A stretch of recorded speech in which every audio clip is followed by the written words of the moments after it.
Les frères Tate ont été arrêtés et je sais que tu ne vas pas le croire, mais les accusations sont... Je veux dire, qui aurait cru qu'Andrew et Tristan Tate seraient arrêtés à Miami alors qu'ils se sont montrés et ont prouvé qu'ils étaient des contributeurs absolument remarquables à notre société. Et les gars, bah, ça ne s'annonce pas très bien pour eux. Voici les images de leur arrestation, c'est assez divertissant. Regardez comment Andrew, avec son téléphone, essaie de le passer à son garde du corps. Vous voyez? Il essaie, mais ça n'a pas marché. Ça n'a pas marché pour lui. Il n'a pas réussi à le donner. Voilà, c'est lui. Mais qu'est-ce qu'il porte, bon sang? Bien sûr, Internet se moque complètement de cette tenue. Je ne sais pas si c'est Tristan, mais il ressemble à un orthodoxe. L'arrestation a eu lieu à la sortie d'un événement privé à Miami, en Floride, où ils ont pu aller après leur libération de l'assignation à résidence en Roumanie. Ils ont ensuite pris un jet privé pour les États-Unis. Je ne sais pas depuis combien de temps ils sont aux États-Unis, mais il semble que le Royaume-Uni reçoive de plus en plus de preuves accablantes contre les Tate. Il doit y avoir une procédure d'extradition. Pour l'instant, les procureurs britanniques attestent que les nouvelles accusations portent sur des infractions présumées entre 2010 et 2017. 7 chefs d'accusation supplémentaires pour avoir organisé ou facilité la traite à des fins d'exploitation sexuelle. 3 chefs d'accusation pour agression et 19 liés à des images indécentes d'un enfant et à de la pornographie extrême. Pas très bien. Maintenant, fait intéressant, pour qu'il soit extradé, en gros, Marco Rubio devra l'approuver. Mais la plupart des cas ont été approuvés jusqu'à présent. Nous verrons s'il se passera quelque chose là-bas. Mais maintenant, les Tate affirment n'avoir rien fait de mal et disent: «De quoi parlez-vous?»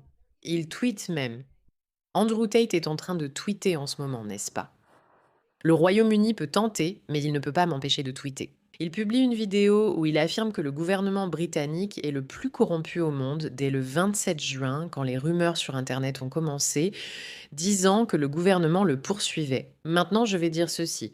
Le gouvernement britannique est extrêmement problématique et il aime arrêter les gens pour ce qu'ils disent et il invente des crimes graves à tout va pour empêcher les gens de les critiquer.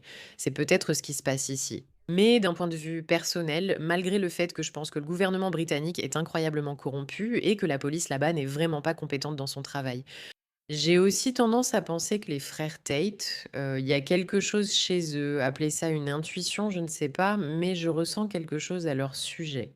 J'ai l'impression que leur comportement n'est peut-être pas très raffiné, tu vois? Qu'il pourrait y avoir une part de vérité dans le fait que des hommes qui disent de ce genre de choses viennent sur internet en n'agissant pas vraiment de manière appropriée envers les femmes et les jeunes. Et je sais, quelle idée folle de penser ça quand on voit tout ce que les frères Tate ont apporté à notre société, toute la sagesse qu'ils ont à nous transmettre. Ces hommes incarnent vraiment le respect des femmes. Mais ne vous inquiétez pas, vous n'êtes pas obligé de me croire sur le respect qu'ils ont pour les femmes. Écoutons simplement ce que ces personnes ont à dire. Au fait, la tenue qu'ils portent est en train de se faire démolir sur Internet. Regardez ça. Et ça, c'est Asda. Pour ceux qui ne savent pas, c'est comme un Walmart anglais. Ce n'est pas très flatteur. Ce n'est vraiment pas flatteur, Andrew. Ce n'est pas flatteur du tout. D'ailleurs, j'ai entendu des rumeurs, je ne sais pas si c'est vrai, qu'il n'est plus islamiste et qu'il ne le dit pas publiquement parce que vous savez ce qui se passerait si c'était le cas. Mais il commence un peu à changer d'avis sur l'islam, ce qui me rend plutôt contente, personnellement. Mais Andrew Tate n'est pas une bonne personne, soyons clairs. Et parlons de certaines histoires qui pourraient me donner une certaine crédibilité à ce que le gouvernement britannique décide de faire, en dehors du fait que les Tate le nient, bien sûr. Je veux dire, on peut commencer avec cette petite perle de Nathan Livingston, de Milk Bar TV, vous devriez toutes le suivre. Il fait un excellent travail, franchement, c'est génial, c'est vraiment génial. Suis-je une mauvaise personne? Parce que plus tu n'aimais pas ça, plus j'aimais ça. J'adorais à quel point tu détestais ça. Ça m'excitait. Pourquoi je suis comme ça? Pourquoi? Pendant que nous faisions l'amour, il a mis sa main sur ma gorge et m'a étranglée jusqu'à ce que je perde connaissance. Mais il continuait à faire l'amour avec moi quand je me suis un peu réveillée. Je n'ai pas mis d'avertissement pour contenu sensible, mais si ce n'est pas clair, avertissement pour contenu sensible. Je me suis un peu reprise à ce moment-là. Je suis l'un des hommes les plus dangereux au monde. Tu oublies parfois la chance que tu as eue de coucher avec moi. Tu préfères que je t'immobilise et te force à faire des choses que tu n'aimes pas, ou tu préfères ne pas aimer ça? Je me disais que je pouvais te faire ce que je voulais. Je veux dire, écoute, certaines personnes ont des désirs sexuels bizarres. Je ne nie pas ça. Si tu aimes tout ce qui est jeu de pouvoir, enfin bof. Mais fais ce que tu veux. Cependant, est-ce possible qu'un homme se sente vraiment à l'aise à parler ainsi à des femmes, comme le montrent les enregistrements et les messages, et qu'il n'ait peut-être pas toujours su discerner clairement les limites enfin du comportement sexuel. Je veux dire, appeler ça une intuition, mais peut-être que la police britannique a quelque chose. C'est ça, je suis la personne la plus intelligente sur cette planète.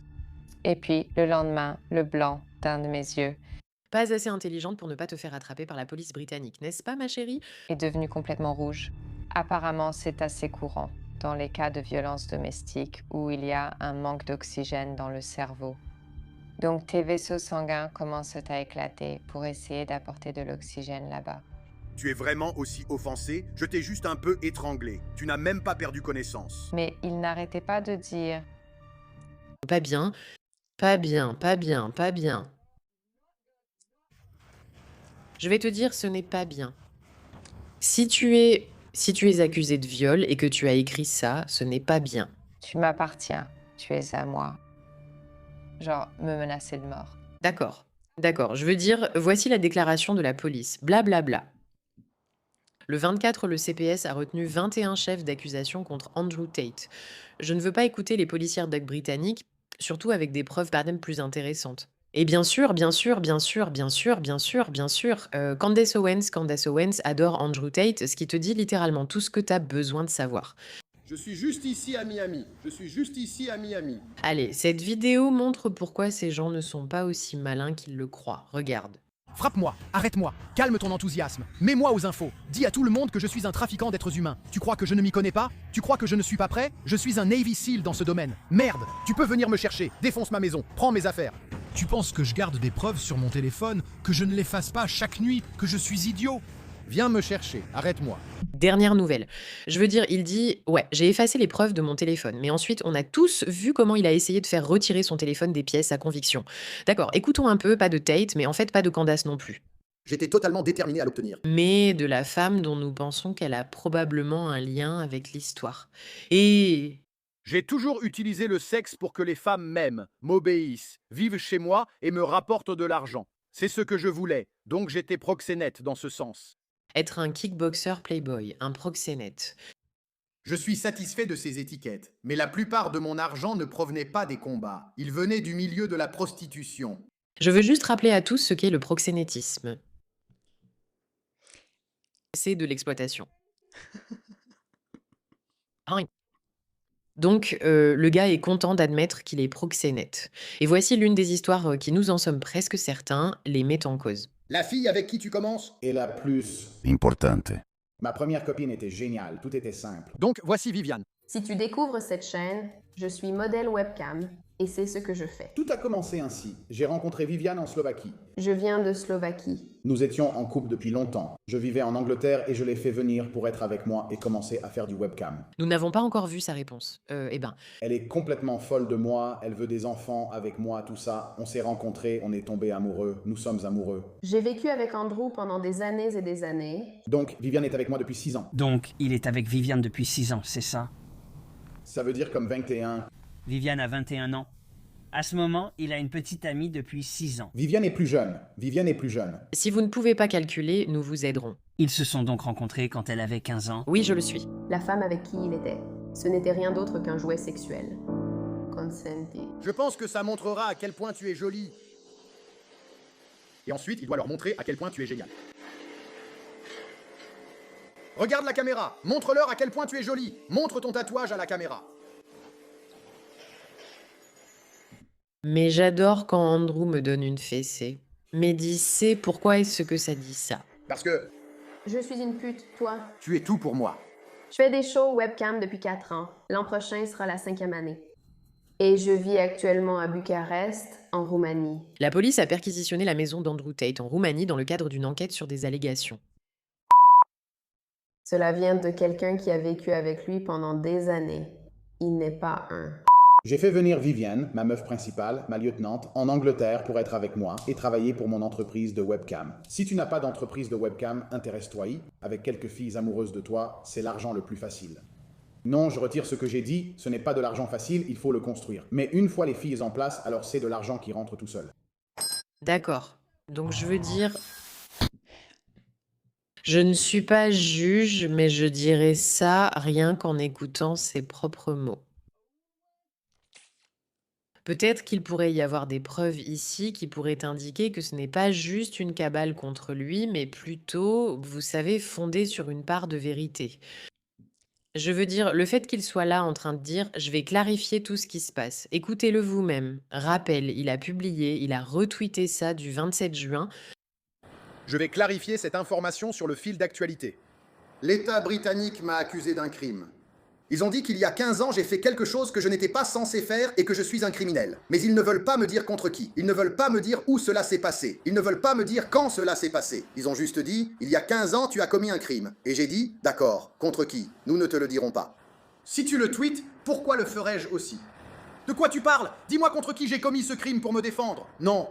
On ne va pas te laisser te défendre. On t'accuse d'un crime. On t'inculpe pour un crime. On ne te dira pas contre qui.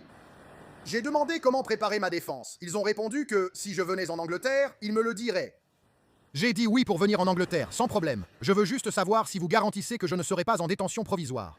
Ils ont dit non, nous ne pouvons pas te garantir ça. Si tu viens en Angleterre, Tu risques d'aller à Belmarsh en détention provisoire pendant des années avant le procès. Et je leur dis, donc, vous m'accusez d'un crime. Vous avez émis un mandat d'arrêt. vous ne me direz pas contre qui le crime a été commis, ni si cette personne existe.